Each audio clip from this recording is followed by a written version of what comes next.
Salam, salam kasih damai dan sejahtera. Tuhan memberkati, menyertai, dan melindungi. Salpe, Perutusan Putra.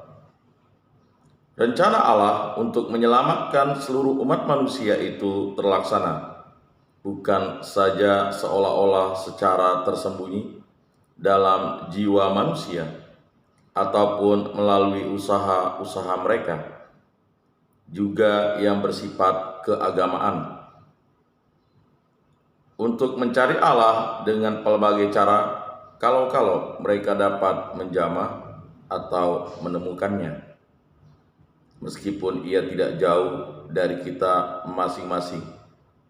Lihat Kisah Para Rasul bab 17 ayat 27. Sebab usaha-usaha itu perlu diterangi dan disembuhkan. Sungguh pun atas rencana penyelenggaraan Allah yang murah hati, itu semua akhirnya juga dapat dipandang sebagai pendidikan menuju Allah yang benar atau sebagai persiapan Injili.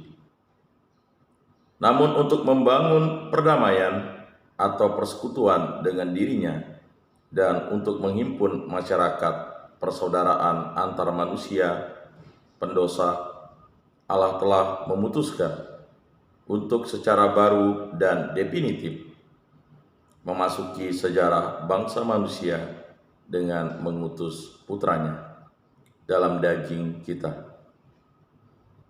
Allah bermaksud merebut manusia dari kuasa kegelapan dan setan. Lihat surat Rasul Paulus kepada jemaat di Kolose bab 1 ayat 13. Kisah Para Rasul bab 10 ayat 38. Melalui Dia dan dalam Dia mendamaikan dunia dengan dirinya. Lihat surat Rasul Paulus yang kedua kepada jemaat di Korintus bab 5 ayat 19. Maka Allah menetapkan putranya, yakni perantaranya, dalam menciptakan alam semesta, menjadi ahli waris segala sesuatu, untuk membaharui semuanya dalam Dia. Lihat surat Rasul Paulus kepada jemaat di Efesus bab 1 ayat 10. Sebab Kristus Yesus diutus ke dunia sebagai perantara sejati antara Allah dan manusia. Karena Ia Allah, maka dalam Dia berdiamlah seluruh kepenuhan kealahan secara jasmani. Surat Rasul Paulus kepada jemaat di Kolose bab 2 ayat 9. Tetapi menurut kodrat manusiawinya, Ia Adam baru, dan ditetapkan menjadi kepala umat manusia yang diperbaharui, penuh rahmat dan kebenaran. Injil Yohanes bab 1 ayat 14. Maka putra Allah menempuh jalan penjelmaan yang sejati, supaya manusia ikut serta memiliki hakikat ilahi. Demi kita Ia telah menjadi miskin, sedangkan Ia kaya, supaya karena kemiskinannya kita menjadi kaya.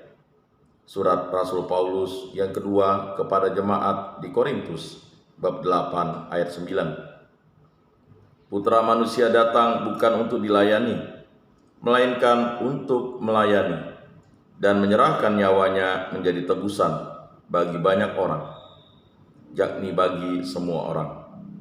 Lihat Injil Markus bab 10 ayat 45. Para bapa suci selalu mewartakan bahwa apa yang tidak dikenalkan atau dikenakan oleh Kristus juga tidak disembuhkan. Akan tetapi, Ia mengenakan pada dirinya kodrat manusiawi seutuhnya, seperti terdapat pada kita manusia yang malang dan miskin.